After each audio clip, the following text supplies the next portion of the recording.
కస్టమర్ల సొమ్ము క్యాడ్బరీ చాక్లెట్ల తినేసింది. ఏకంగా 40 కోట్ల రూపాయలు కొట్టేసి షేర్ మార్కెట్లో పెట్టుబడి పెట్టింది. మళ్లీ ఏం తెలియనట్లుగా హాయిగా సోదరి పెళ్లికి వెళ్లింది. ఇంతలో ఎంట్రీ ఇచ్చిన పోలీసులు ఆమెను అరెస్టు చేశారు.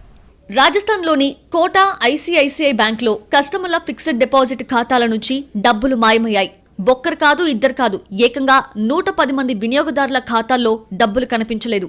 మొత్తంగా 40 కోట్ల రూపాయలు కనిపించకపోవడంతో డౌట్ వచ్చినా ఐసీఐసీఐ ఉన్నతాధికారులు ఆరా తీయడంతో అసలు విషయం వెలుగు చూసింది. ఇక్కడ పోలీసుల మధ్య నిలబడి ఉన్న మహిళ పేరు సాక్షి గుప్తా. ఈ స్కామ్ అంతటికీ ఈమె కారణం. 110 మంది కస్టమర్ల సొమ్ము సొంత ఖాతాలోకి మళ్లించుకుంది. అలా మార్చే సమయంలో ఓటీపీ రాకుండా ఉండేందుకు వారి ఖాతాలకు తన మొబైల్ నెంబర్తో కూడిన నెంబర్ని సెకండ్ నెంబర్గా పెట్టేసింది. తద్వారా తనకే ఓటీపీ వచ్చేలా ప్లాన్ చేసింది. ఇంకేముంది, కస్టమర్ల సొమ్ము అప్పనంగా నొక్కేసింది.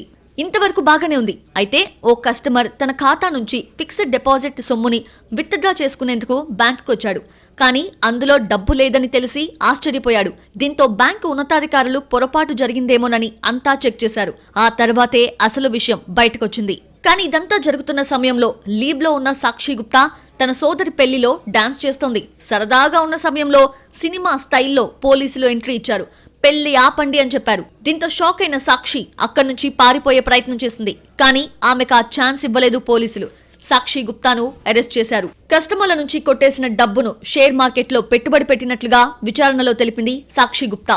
డబ్బు తిరిగి సర్దుబాటు చేసి ఖాతాలో వేయాలనుకున్నానని చెప్పింది. అయితే చేసింది మాత్రం నేరమని ఒప్పుకోకపోవడం విశేషం.